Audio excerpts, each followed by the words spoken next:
The current talk is drawn from the first of a 4-part series. The first 2, actually, and I had to carry them on the way here. yeah, I made him carry them. Next time I'll think better. Yes. So I'm going to pass these around. They have amazing images, and I will let Professor Faure introduce the project and talk about. Yes.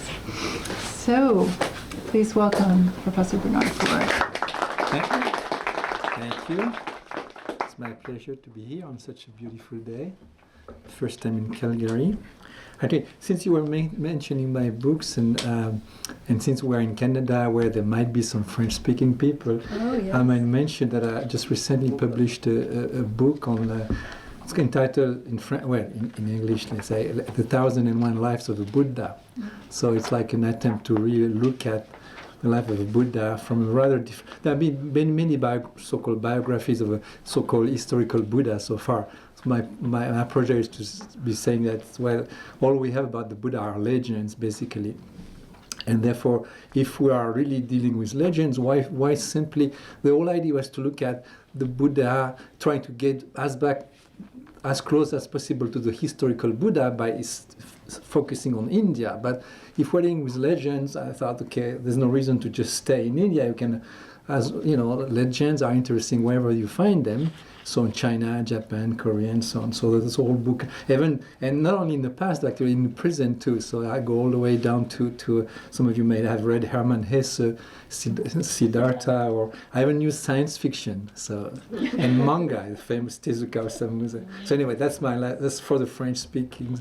Hopefully, it will be in English at some point, but right now it's only in French. So anyway, thank you. So, but here, since Wendy was telling me that I'm addressing an August assembly of people interested in geography and space.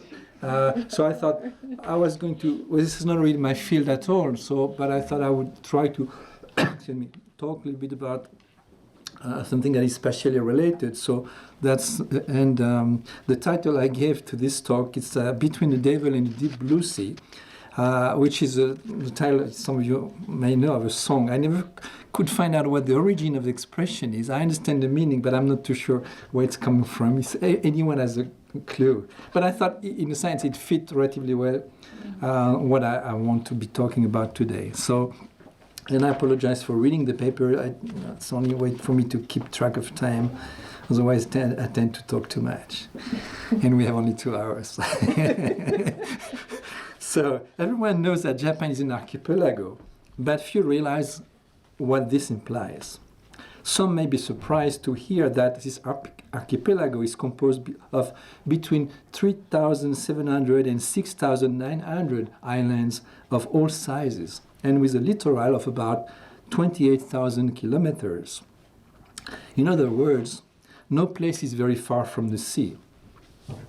Historically, the center of that archipelago corresponds to the 3 islands of Honshu, Kyushu, and Shikoku, to which Hokkaido was belatedly added in the 19th century.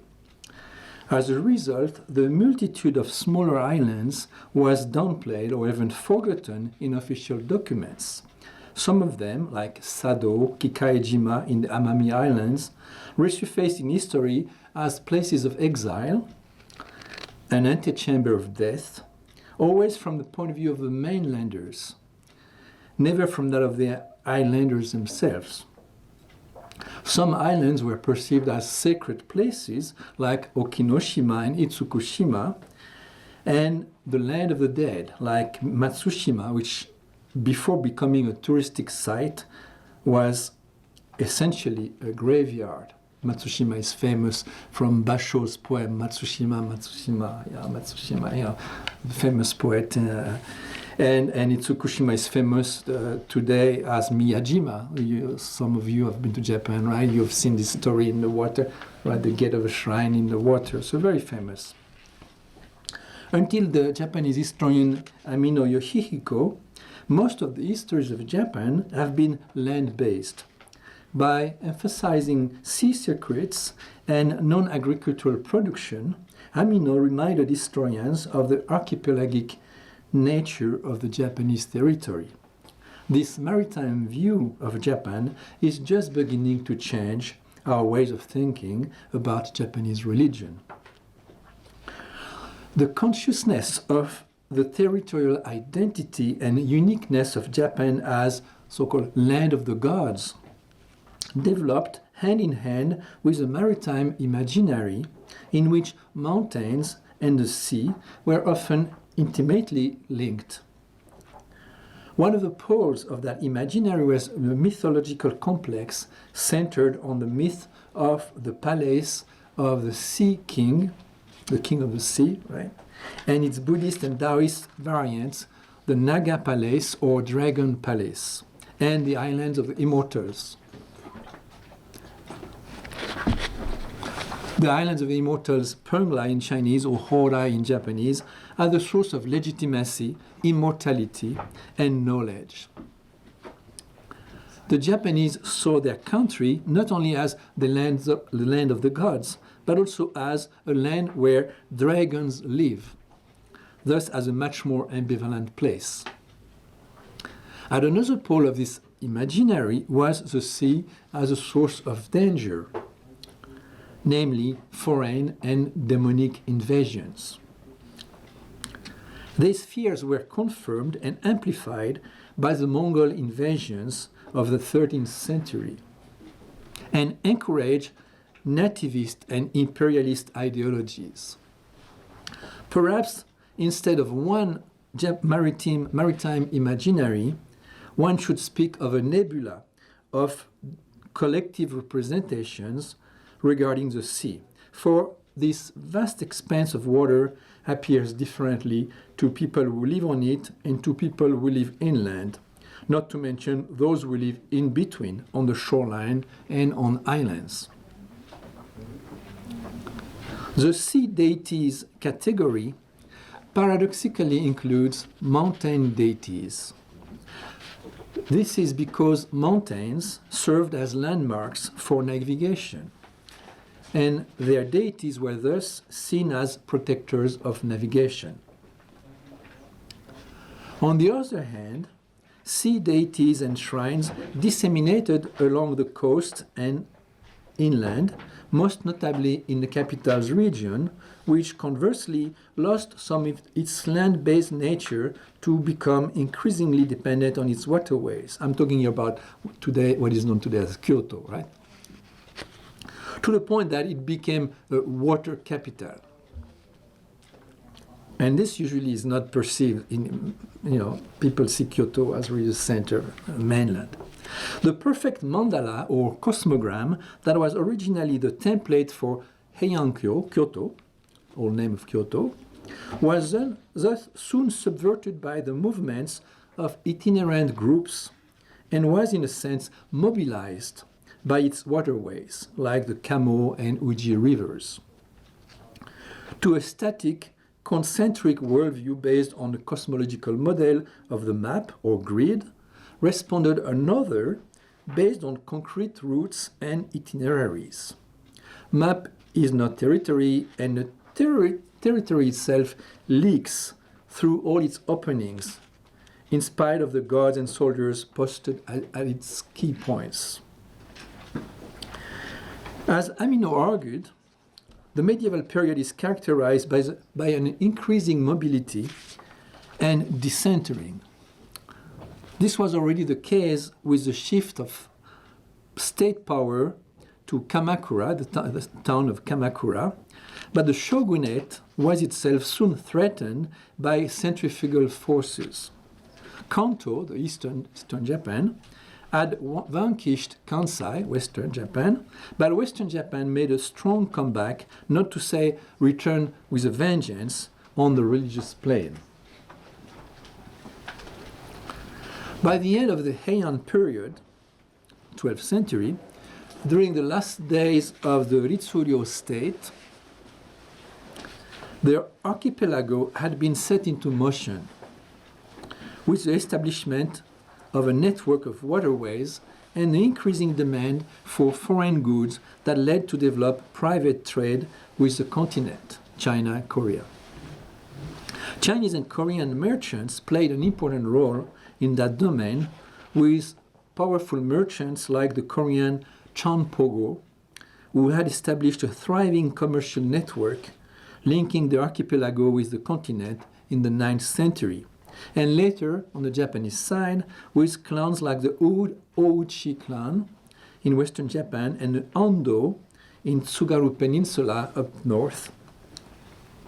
In both places, Tendai Buddhism, a form of Buddhism, right, as you probably know, dominated, and the same cults of star deities and sea deities prevailed. Star deities because, of course, stars are used for navigation. Paradoxically, sea deities became the protectors and symbols of a land-based state and assumed the function of landlords rather than sea lords.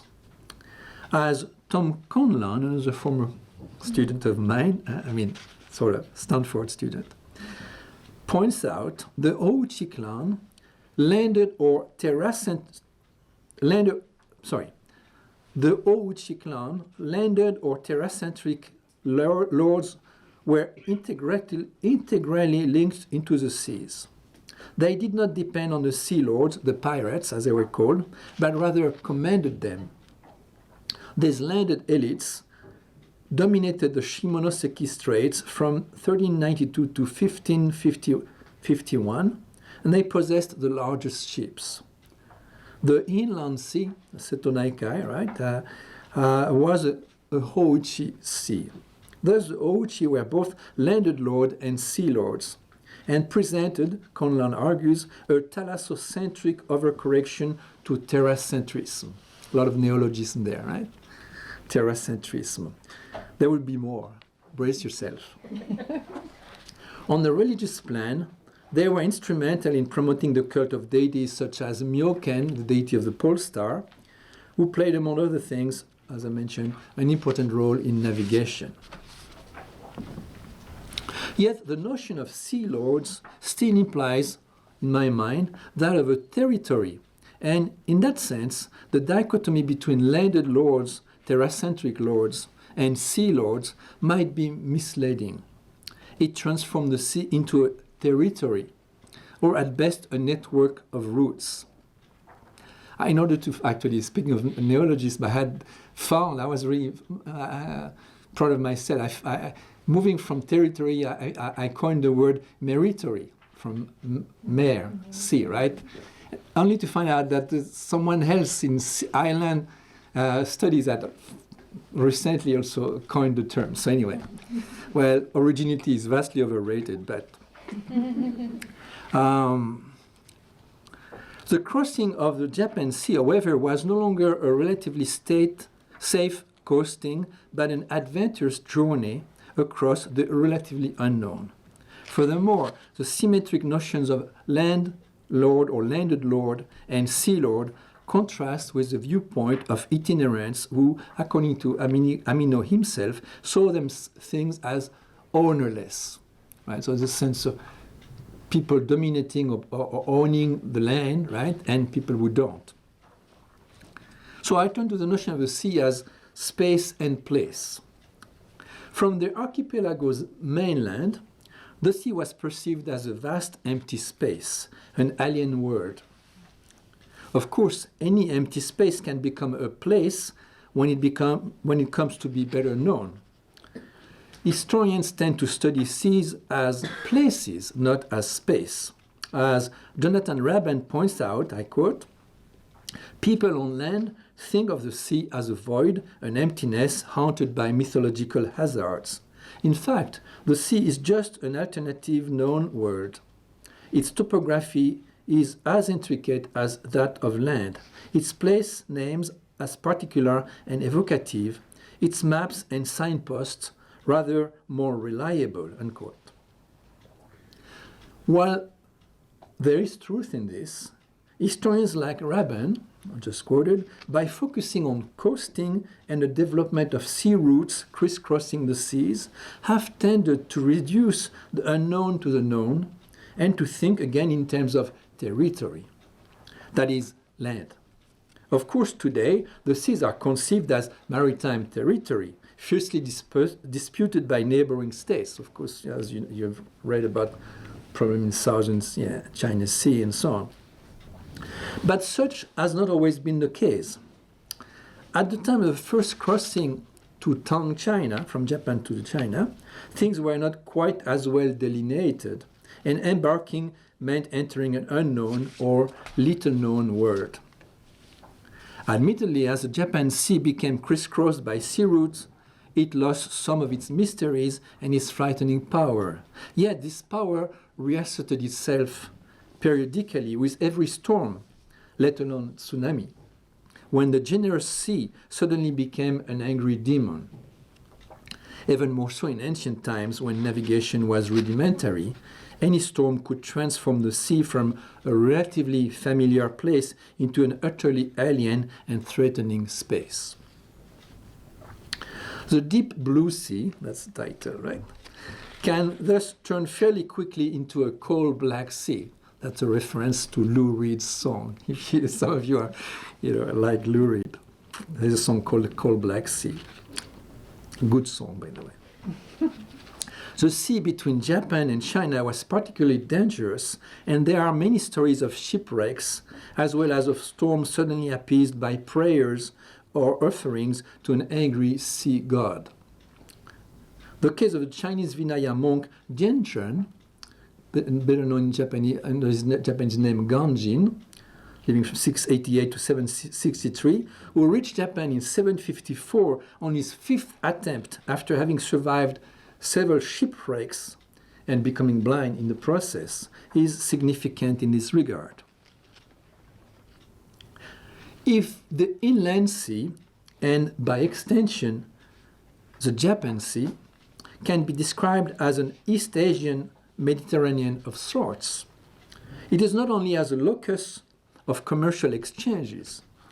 This Mediterranean held in store the same terrors that the ancient Greeks feared.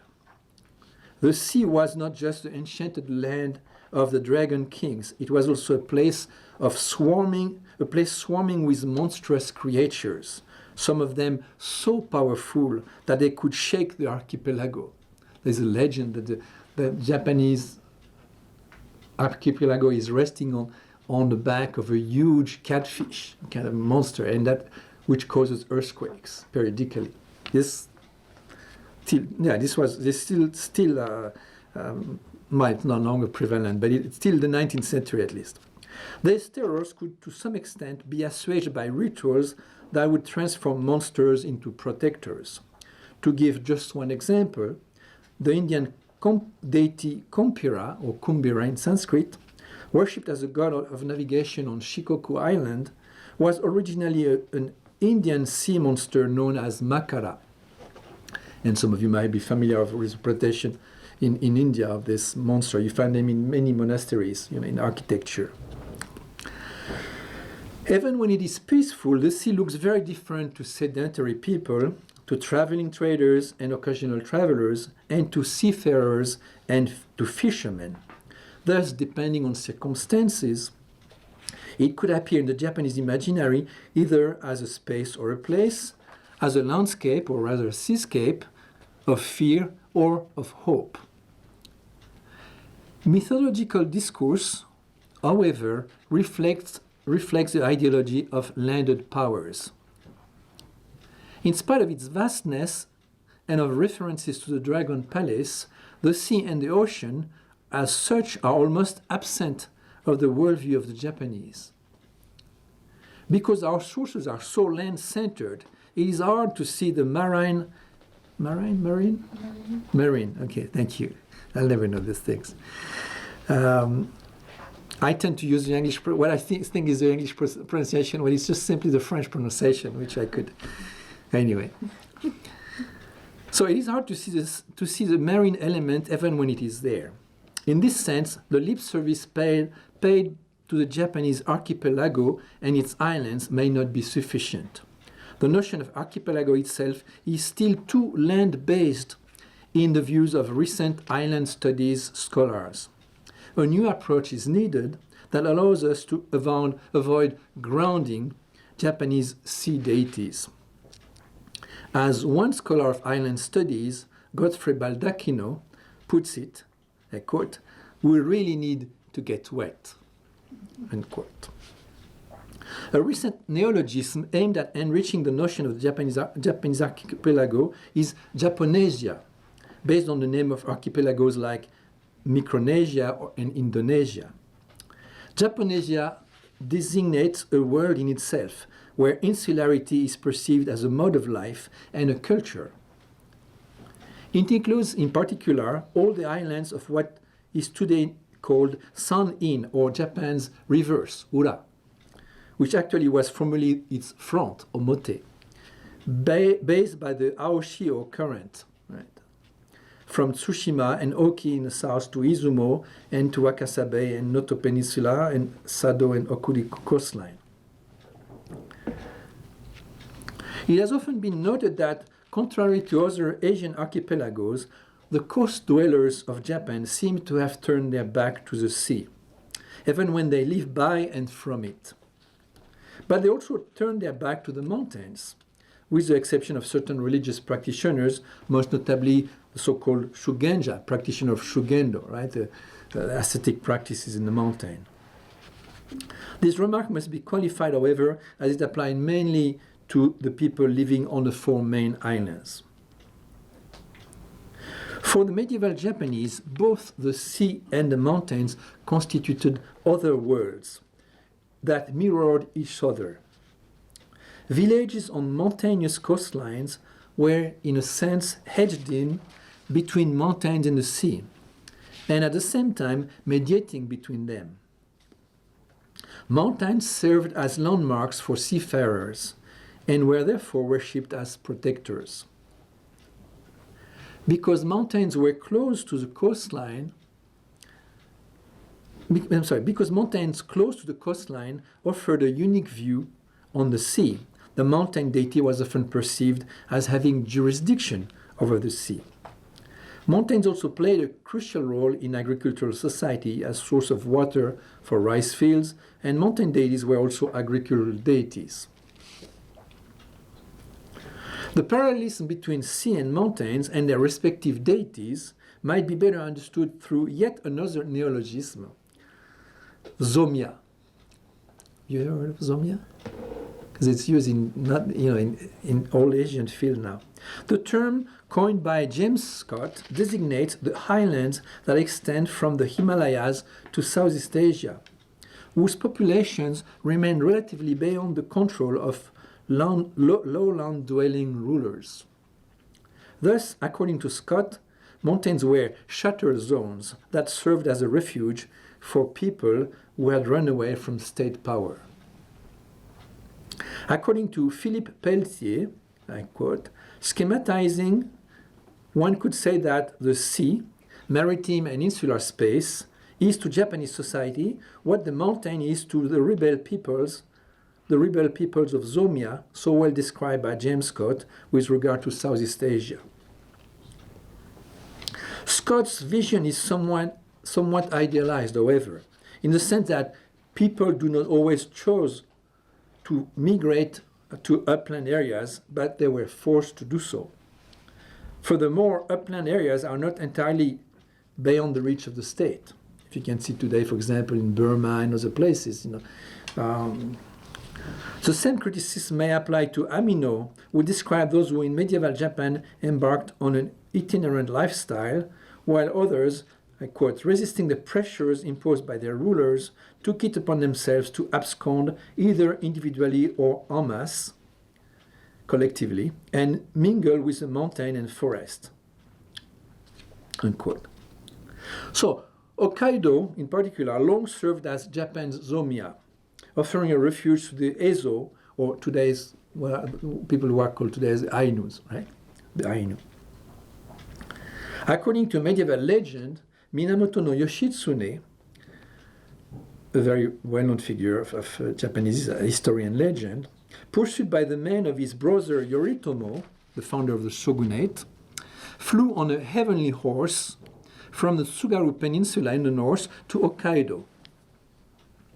and continued to live there. So he's kind of, he never died. Of course, historically we know he was killed, but Shikoku Island also, and in particular its mountains, also long served as a refuge.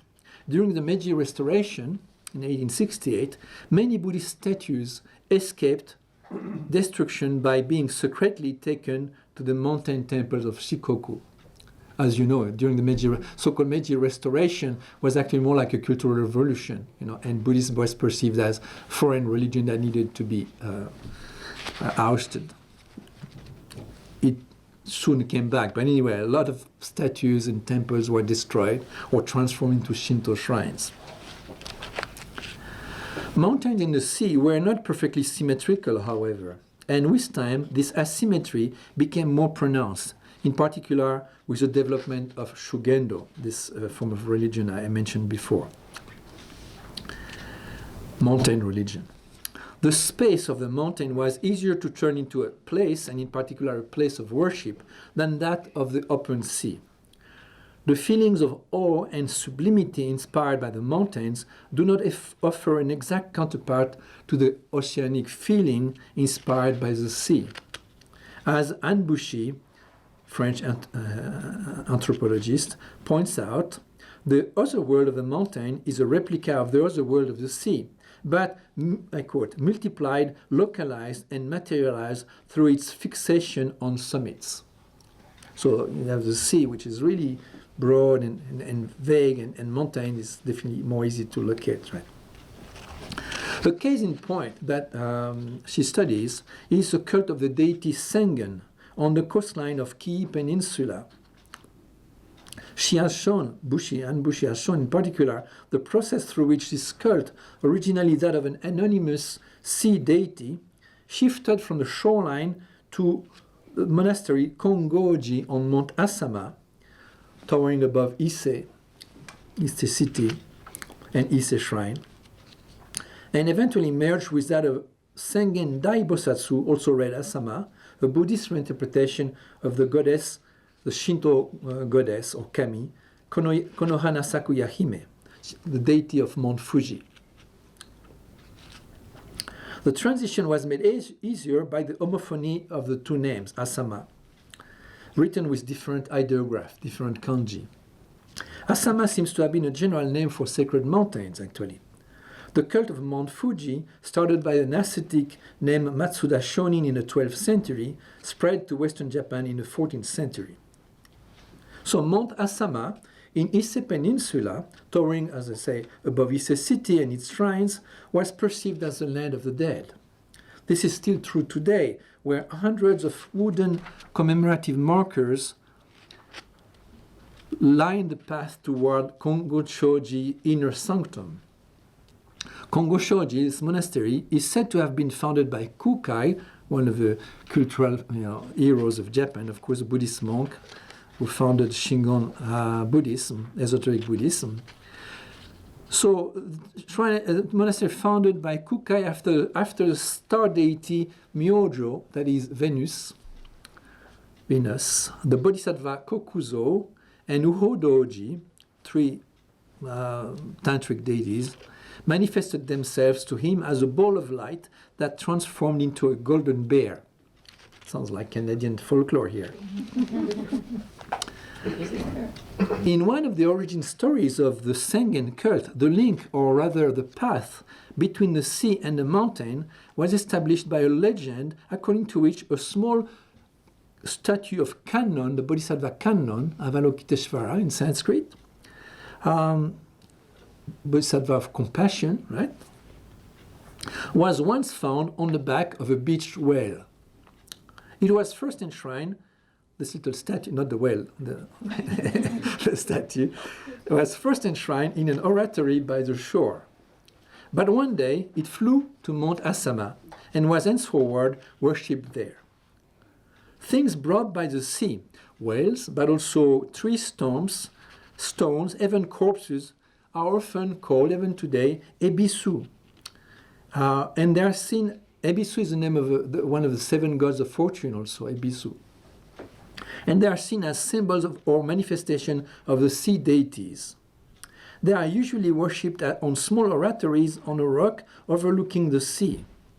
These oratories can also be placed on a rock in the midst of water, in which case one distinguished between the open sea oratories and the land oratories. These rocks constitute, as it were, the landing strips of the sea gods when they emerge from the sea or come from beyond the sea at the time of festivals. They are also seen as a dwelling place of the spirits of the dead. Thus, in the same way as these oratories served as relays between the sea deity and the local mountain deity worshipped on Mount Asama, or Sengen, Mount Asama itself came to mediate between sea deities on the peninsula coast and the deity of Mount Fuji, further north, Sengen Botsasu, the Mount Fuji goddess. In return, the sea deity known as Sengen cult, the sea cult known as Sengen cult, sea deity cult, was no longer identified with a dragon god. It became a mountain god identified with Mount Fuji deity.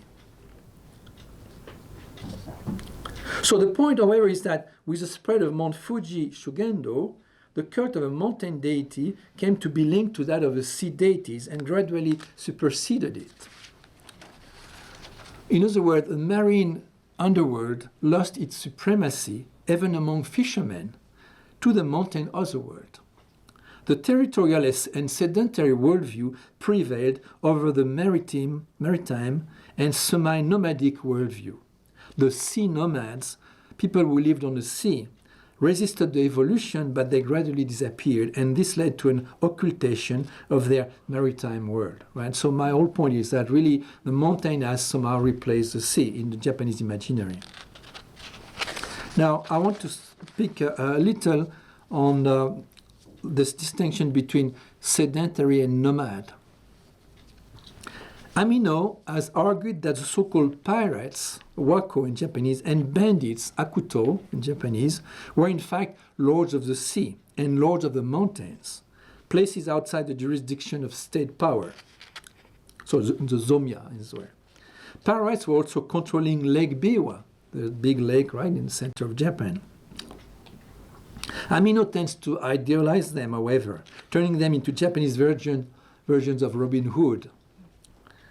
The shogunate tried to eliminate them during the 13th and 14th century, although some faction of the shogunate, in particular the so-called Tokuso Hojo, a member of the Hojo family, the shogun's family, inheriting the vision of their predecessors, in particular Taira no Kiyomori, for those of you who know Japanese history. I apologize for dropping all these Japanese names to a non-Japanese audience, but bear with me.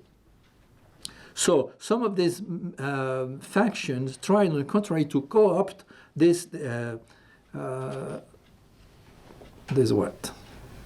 I lost it. The pirates? The pirates, yes, and to control certain harbors, for instance, in Tsugaru, in northern Japan.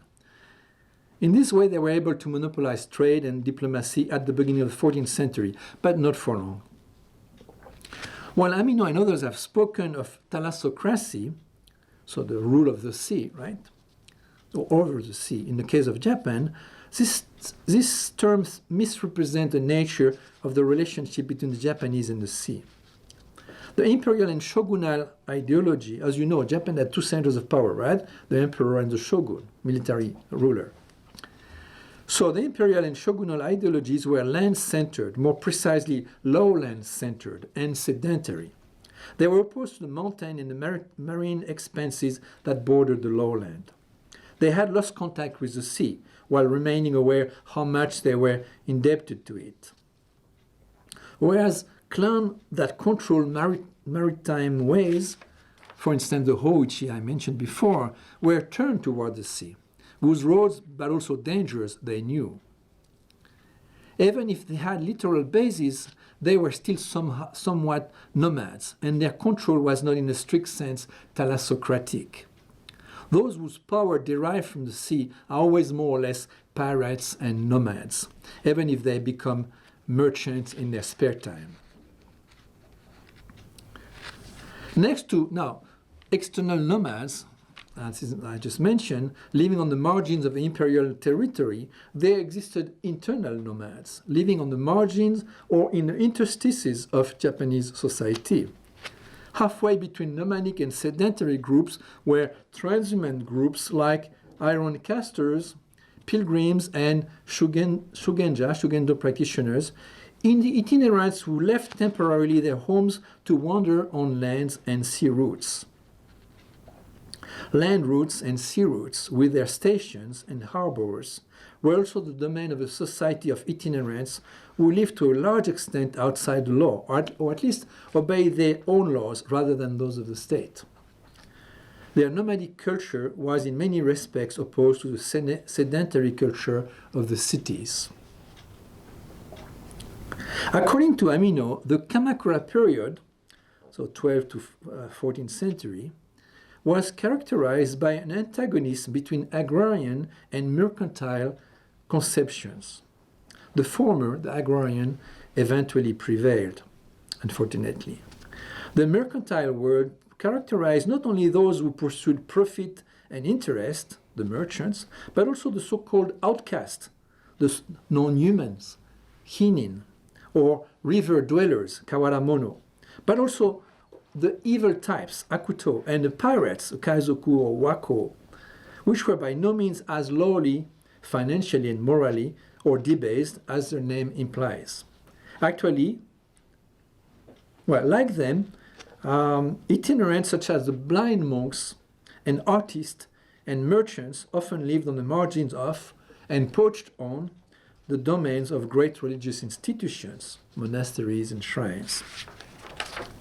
They were instrumental in the elaboration of medieval religious conception as much, if not more, than a new sect, a so-called new sect of Kamakura Buddhism, discussed by Amino.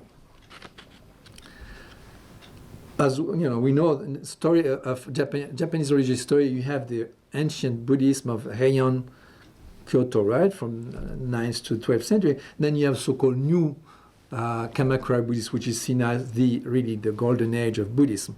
But basically, there's another story going on here, which usually you don't hear about. You'll heard it here. All right. Amino's distinction between agrarian and mercantile worldview overlaps with the distinction between sedentary population and nomadic groups. Those who strike roots and those who explore new routes. I cannot distinguish the two words in English. I suppose they're pronounced roots and roots. Probably there's a distinction, right? Maybe not. Routes. Ah, that's what. Okay, then which one is right? Oh, yeah, the second one, right? New routes. Okay, those who strike routes and those who explore new routes. You know.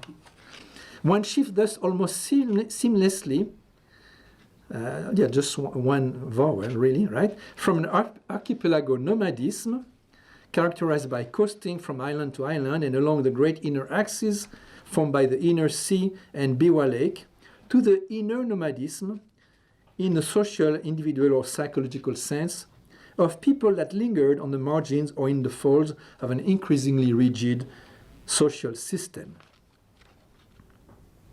While he devotes much energy to itinerant social groups, Amino seems to ignore itinerant deities. Next book, actually. And he reduces his discussion of medieval religion to the new Kamakura Buddhist sects. Nomads, external or internal, have their own nomadic deities. These divine gypsies hardly fit in what I called here the fluid pantheon. These deities were translocal, wandering deities, quite different from territorial deities preoccupied with boundaries. Some deities, like Ebisu, I just mentioned, god of fortune, were Janus-faced, having both a nomadic and a sedentary aspect. The sea deities of Tsushima, the island of Tsushima between Japan, Kyushu, and Korea, and Kyushu itself, for instance, gave birth to a whole network of shrines along the inner sea and the Pacific coastline. Very famous shrines like Kasuga, Kashima, Katori. The same is true of Hachiman, the god Hachiman, and Hachiman and Sumiyoshi deities. Very, very important deities in Japan, even today. Paradoxically, they also paved the way to the formation of a state Shinto after the medieval period. Here, just a quick parenthesis. Most people think that Shinto is immemorial religion of Japan and then Buddhism is latecomer. That's not the case. Shinto appeared after. There were Japanese gods before Buddhism, but that was not called Shinto. What is called Shinto appears really around the 14th century through Buddhist influence. Actually, the Buddhist monks is the first one to use the term. Anyway, but then it became the Shinto ideology, which led to the Meiji Restoration and the repression of Buddhism. Japanese religion history in a nutshell here, right? All right, you know everything you need to know about Japanese religion by now. So, these deities then, on the one hand, they were itinerant deities. On the other hand, they paved the way to the formation of a state Shinto after the medieval period. At the same time, they contributed to mobilizing or liquefying the imperial ideology. So they are Janus face in that sense. Deities of Korean origins became central in spite of the fact that the immigrant groups which initially worshipped them and which had become the allies of the state, Japanese state, never attained major official functions. In the process, however, the nature of these deities changed drastically as they became increasingly sedentary. A defining moment is the episode in which the myth of Empress Jingu was invaded Korea, Korean peninsula. It's not yet called Korea, of course, at the time. And then she returns to Japan. She has been held by this Japanese gods. But the gods who helped her now, the sea gods who had protected her during her Korean expedition, now request to have a shrine or palace built for them, behaving in the same way as vulgar demons. That's what demons usually do. They kind of, they have a spiritual blackmail. I will harm you, or unless you worship me, and you build a shrine or temple for me. So now you have this deity of the central government behaving really as demons almost. Anyway. I don't want to get too much into this here. I'll just reach my conclusion. Throughout the medieval period, two opposed worldviews that we could describe as sedentary and nomadic opposed each other, yet intertwined with each other. The Edo period, 17th century, saw the decline of that dialectic. In the archipelagic world formed by Kyushu, Tsushima, and Ryukyu in southern Japan, however, nomadic life was to a certain extent preserved, and exchanges with the outside world continue. One does not close so easily an archipelago, and the term closure of the country, which is often what the term used to define the Edo period, Japan closed itself to foreign travel, foreign influence, until, of course, Commodore Perry, right, in 19th century, forced its way into, right? So this period is defined as Saku, the closed country, but the country was never really, really closed, because how do you close 9,000 islands, right? It's impossible. So this term Sakoku is the late invention of an ideologue, and it is improper to describe the real situation of Edo Japan.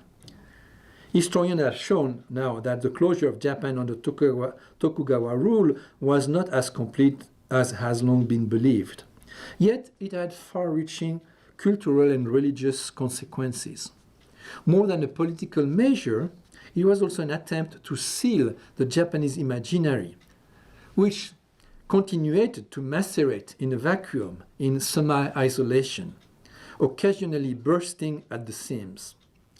One result was the rise of Japanese nativism and a return of the repressed in the form of yokai, monsters, and various morbid forms of imagery. The sleep of the imagination, not only that of reason, as is a famous phrase, engenders monsters.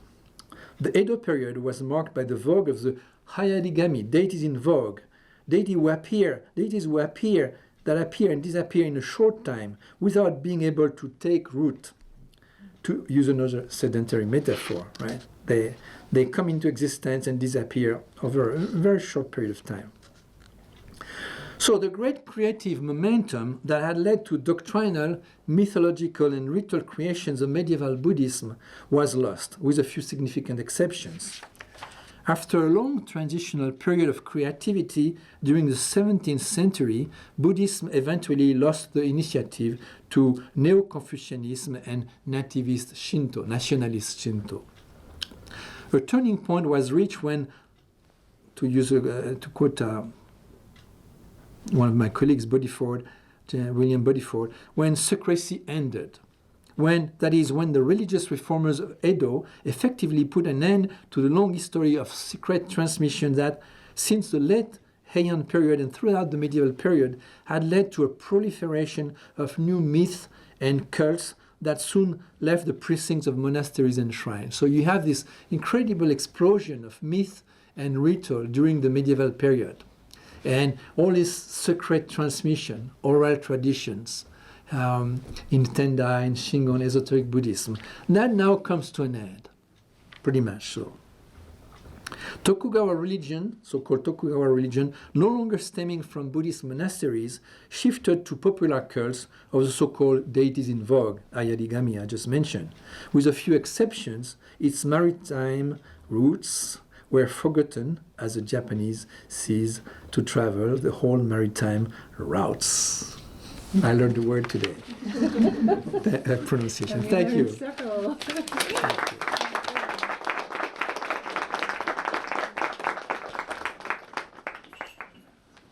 thank you. And so, as I mentioned, let's take a short break and then come back and introduce ourselves and have a discussion. And I wanted to point out that these are the Ayarigami, right? All right, exactly. Yes. Yeah. So these are the transitory deities here on our poster. So There's actually one type of Ayarigami deities where deities so-called smallpox deities, because smallpox was pandemic in Japan, but yeah, a lot of children till recent time, right, were really subject to that. So these deities were, important, but they become kind of more gentle, or they are less gentle. Yeah.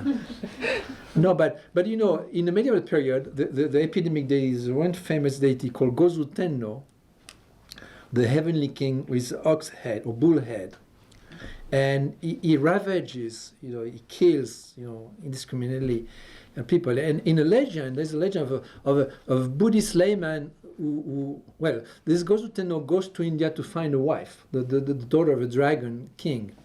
And on the way, he stops at night. He needs a shelter, and he asks his rich layman. We say, "No, I don't want you. You are a demon. I'm a Buddhist. Get away." So in return, he comes to take vengeance. He takes revenge, and he destroys this layman's house, everyone around, and all that. And then the Buddha, this happens at the time of this myth, right? The time of the Buddha. Yeah, the layman, we knew that, has called the Buddha and said, I'm in trouble, please help me. So the Buddha had sent 500 of his disciples, arhats, to protect the house. And the nice part of the story there is that they recite the ritual, so they kind of seal the house.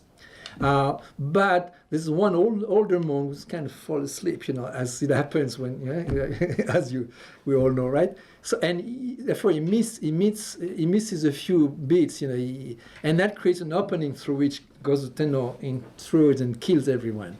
So then the Buddha reacts a little bit too late. He comes to see Gozu Tenno and says, "What have you done?" And listen, who are you? I'm a god. You are you're a man, right? You're born from, So I'm a god of epidemics. I'm going to destroy all these people. That's what I do, Unless, of course, in your great compassion, you sacrifice yourself to save them, which the Buddha did. And so Gozu Tenno enters in this myth, right? It's very interesting. That's the only story I know of a demon killing the Buddha, right? It's really, unheard of. Usually Buddhists kill demons, right? Not the Buddha himself, he's above that, but his disciples kill demons, right? No, the Buddha himself is being killed. And then the Gozu Tenno rages with victory. I killed that sucker, kind of, So, that's what I'm saying. In the medieval period, you get this incredibly powerful demons of, epidemics and pestilence and all that. In the later period, they become more gentle, and they're not really larger than life. But anyway. All right, we take a break then. Great. Well, thank you. Thank you. Yes, thank you. So.